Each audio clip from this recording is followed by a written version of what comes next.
now I'm gonna be. Okay, sorry about that, guys.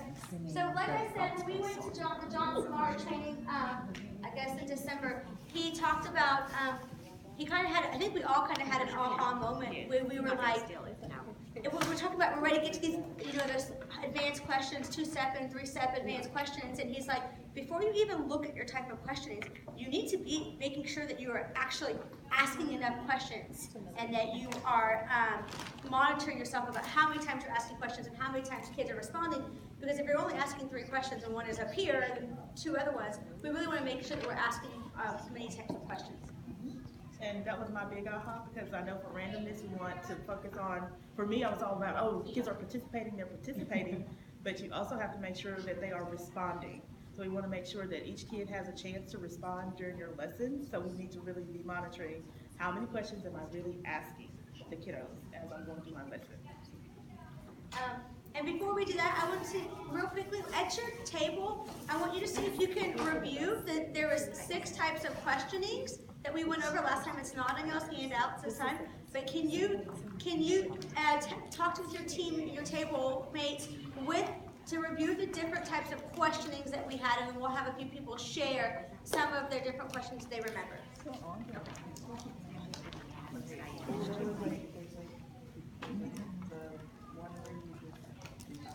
First of all, I have a hard time.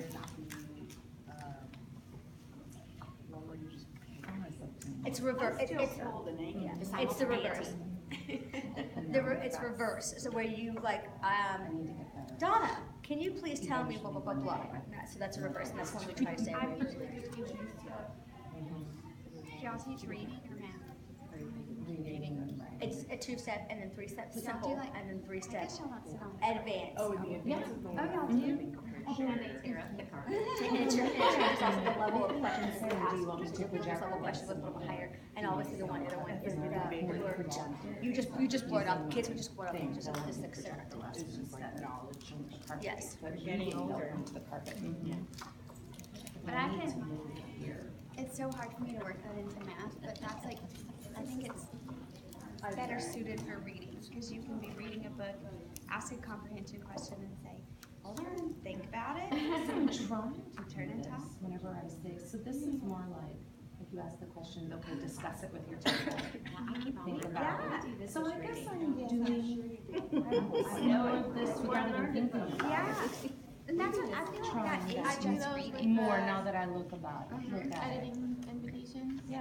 I'm gonna go ahead and bring us back and let us share. I'm going to have Star. Can you share one of the types of questionings that your table discussed? We talked, they went in think pair, well, think pair shared, I was at the end. The 3-step advanced. You having with a 3-step advance, the difference between a 2-step, a 3-step simple, and 3-step advance is having that think pair share. Elizabeth, can you tell me another one, or what was something you discussed at your table? Well, one thing, at first I thought I was more stuck at 2-step, and then in looking at it, I realized maybe I am doing more 3-step advance without even being aware of it, with saying, okay, here's the question, now talk about it at your table, and then walking around and saying, this is what I've heard, without even realizing, oh wait, I am doing that. That's awesome. That's awesome. Okay. If you look at the back of on the back of your piece of paper, there's an agenda on one side, and the back side of it talks about the 5 steps for phasing in effective questioning. And this is something that John shared with us. And the first one says, monitoring your question frequency. I want to go over a couple of these things and then let you get talk with your table, because I think we'll have some really good discussions, because I think there may be like, oh, well, when you go through it. But the first one says that you're supposed to be trying to have 1 to 2 questions per minute. So let's say you have a 15-minute mini lesson. You're trying to average between 15 to 30 questions in that time frame. And don't forget that when you're looking at your levels of questioning, not all of those are supposed to be at that 3-step simple or 3-step advanced. But just how often are kids getting to respond to show you what their thinking is. So I want you to go through, and we talked about how this could vary within content and within grade level. So go ahead and discuss with your table again. How do you think this could vary, and what is your thought about 15 to 30 questions in a mini lesson time frame? So what do y'all think about that for first grade? So what was y'all's first thought when y'all think of 15 to 30 questions in a minute? Yeah. Yeah, like I'm like, okay, so in that time, I still have to teach, it's like, but I guess if I'm teaching, I can be asking questions while I'm after each little part instead of teaching and then asking questions. It's, here's a chunk, ask a question, here's another chunk, ask a question, instead of just, you're quiet for 10 minutes and then you ask a question. Right, right. Here's my mindset, some of the staff development videos that we've seen in the past, they're like, it's 10 minutes, it's not a question and answer session, you're teaching it right, boom and go. You know, That's so what now, called easy questions. Right. exactly, and so that's They my sat there thing. and said, do not ask questions, It's but not not a- teaching time. Teach it. Right.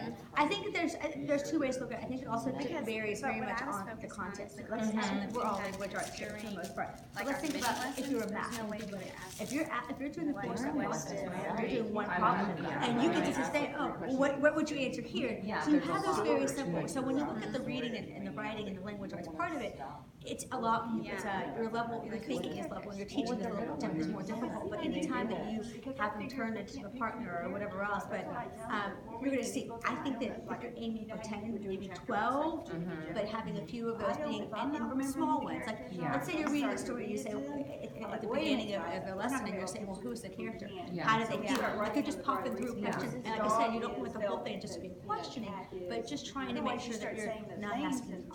Like, because if you think about it, if you're asking 3 kids to answer a question in that time period, how do you really know what they got out of that? So like, it wasn't effective, and so it's really making sure that when you're teaching, that they understand it and trying to figure out how can you make sure that everyone at some point in time has got it to check in what's happening right now. Yes, you check it with Like in a store, I'm going down. really more about, okay, and they think after the teacher, are you understanding, so you can guide or read, otherwise you're like, you try to lesson and no one understands, you're like, hey, go do it, and you just waste that 15-minute time period. Yeah, So when I'm I reading the started book, I'm saying having all to do, this because stuff I'll out ask them loud. questions and it's like crickets in my class, and then I have Well, to they're stop, getting it's it. like They're stand starting up, to talk teach, too much jump to to them. next, turn Now, around, now we turn have to around, do the have to blurting, remember, you know, we have to And then recognize. they'll come And back, but it's like, I've told I them, feel like I'll sometimes I'm put having to the waste somewhere along the line, time but I just say to that get them if to they're want willing to to be take turns involved. talking, then they And then can I just have those raise kids their that hand. I I know try to that's call not them all the really time because they structured. never She and I answer, like but that, then they're but still, I tell them,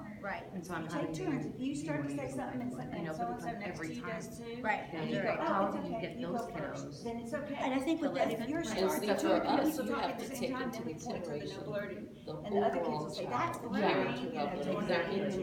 So as If long you're as we're sensitive just enough to talking, raise your it question makes it, it to the needs of facilitates that doing it a specific little child, easier. because You don't have to questioning sit for there the and keep primary level copying. is And they're intimidating. not. Yes, yes, And even if, Yeah. yeah. I can tell you, I knew It this is meeting very was today, and I've been Like it dreading my says on don't possible recognize. for days, and I don't like doing that. No, and that's why I think that's where you go through is that in that you use the different types of 17 AT in there, and that when you ask a question, guys, it's not about hey, give me one person give me an answer. It is right now, y'all are all giving answers. You're all participating and you're all showing your thinking because they start talking. Write something down or write something on a board and just show it. Just so there's something, you know what I'm saying? So it doesn't have to be one person just give the answer, and that's why you're trying to use the different types. You'll see the things. Use the different types, so it's not. Aaron Morris is like, oh my God, even though I know it's right or whatever. You don't want to And it's right, but everybody needs time to think, and I have to aware of what to do, but I try to do it. Oh, wait. I That's didn't want to control. right. You know, Some of I them are just, have a hard time. you know, keeping I know up. it's not. I have this app on my phone, And I use They're my taught stogies because to they're like, I don't So I try to use let it. them redirect. and Everybody, where we don't she blur did it, it, everybody needs especially time if to I'm in think. the hallway and I'm You trying need to to be be respectful, respectful, so. you know, but in the classroom, I'm Guys, I'm gonna go ahead and bring us back together, back in. I know we had a lot of really, really good discussions, and I know that we all love, chosen board. But, please don't hate me. Terry, can you tell me what was one of the discussions that you had about either the number of questions or how the children responses or what y'all discussed about. We were kind of talking about questioning through our reading, like through the mini lesson, and the read aloud, and how some of us have different ideas. Like, I don't love to stop reading a lot and ask the questions because I feel like that's gonna hinder their comprehension. But I know Ms. Timberell had a great idea about, still stopping and saying, okay, let's picture, tell me who the characters are, what's going on. And that makes sense too, because they're monitoring their comprehension. But just talking about like how often is beneficial. Right, and that's hard, and I know that we talked over here at this table a little bit about the content, definitely, we talked about with the 4-step process with math, we're definitely able to ask a lot more questions with math, because it's, this, and then the first window pane or the first box, what are you gonna do, and then, so you go through, you have at least 5 or 6 questions within one math problem, and if you do 2 math problems, then you're easily there, but with reading, because a lot of it more is at the higher level and the comprehension, and it's, you think a little bit more that it's hard to get out those number of questions. But we're gonna challenge y'all, to monitor yourself. So we're gonna meet again in 2 weeks from now, and so what we're gonna do is we're gonna challenge y'all to think of ways of we're gonna talk about how you can monitor how many questions you're asking, and then challenge you to set a goal and come back and talk about, I got up to this number, or this is just not working, or whatever else. But we're gonna talk about the different ways that you could monitor, how could you monitor how many questions you're asking in a lesson? For me, I'm more of a tactile person. Like, if I have something in my hand, it just helps me to know, when you have so much to do every day, asking those questions and monitoring how many questions you're asking, and things, at first I was like,